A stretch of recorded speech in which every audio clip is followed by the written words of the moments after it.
Hello you guys, welcome to my YouTube channel. I'm Anya, competitive Tekken player, content creator, and everything in between. And today I have a quick tutorial for you, some tips maybe, an explanation about frame traps. So it's gonna be pretty simple, it's just 2 steps. You're gonna have to go ahead and look on your move list and see what moves leave you plus on block, okay? Mainly that's what we're gonna do. It can also be plus on hit, especially like some things that you connect a lot. For example, Asuka's back 1 plus 4. Not a lot of people low parry that or block it, so it can be on hit as well. But yeah, we're mainly gonna focus on those plus on block moves. I'm just giving you some examples here for 1 for Asuka, for 4. I think plus 5 is pretty standard, so yeah, we can definitely work with that. Okay, so now that you've given yourself some advantage, right? Some frame advantage. You have the plus 5, the plus 3, the plus 6, etc. What are you gonna do after? So I want you guys to have some mix-ups here, okay?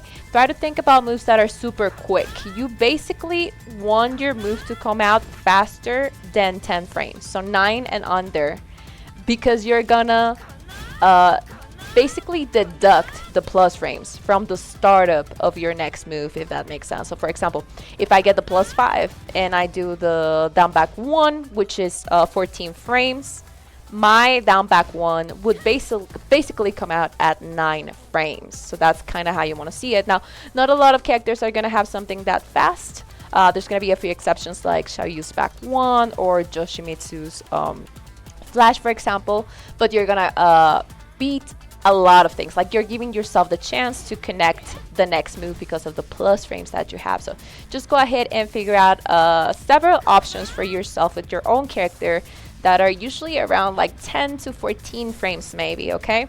Now, that's it. Like you just get the plus frames, you mash one of those, and you're good to go. But I want to give you some tips, okay? So we can make this a bit more efficient and a bit more likely to work for you. So, first of all, what should you do after? Okay, now we know we should do like, fast moves, right? 10 to 14 frame-ish. It can vary depending on, how many plus frames you have and also what your opponent likes to do after you get the plus frames. But basically, I want you guys to, at the very least, have a low that you're going to do after, okay? It can be, I don't know, counter hit launch or some Kankens, I don't know, whatever you feel like doing, okay? Just make sure it's decently fast. You got to do a throw. Now, this is super important as well. Remember, we have counter hit throws. And this is 12 frames. Like, regular throws, I'm not sure if there are any exceptions, but at least the great majority of throws are going to come out in 12 frames. So that's definitely also a frame trap, right? Your opponent mashes nearly anything and they're going to get counter hit throw. Of course, it's not guaranteed, but it's a way better chance of you actually connecting that, right? So yeah, that's an option. Lows, throws, and a mid. Make sure you have at least those 3. Something quick, okay? A low, a throw, and a mid. That is like your very basic like mix-up after plus frames. Now, there's some things we gotta consider here. For example, if your opponent is super low on health and you just need like a tiny bit of damage, well, don't try to go for something bigger. Just do like your regular down 4-1, down 4-4, something quick, something that's more likely to work with your frame advantage, okay? Of course, like, you can also do a counter hit launcher. Like, you can kind of figure out what's gonna work against your opponent in a given situation, especially because like you are really paying attention to what they're doing right after you get your plus frames, okay? Now, another option here is also gonna be just standing there or just back dashing away, okay?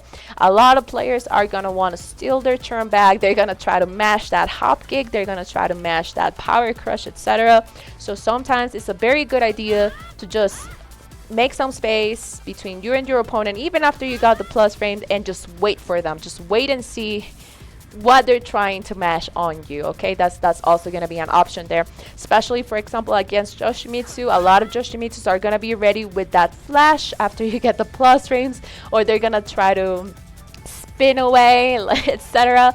So you definitely want to make it an option to just stand there or just backdash away, or like, I don't know, maybe you've even noticed they do something very linear after you get the plus frame, so you can start sidewalking.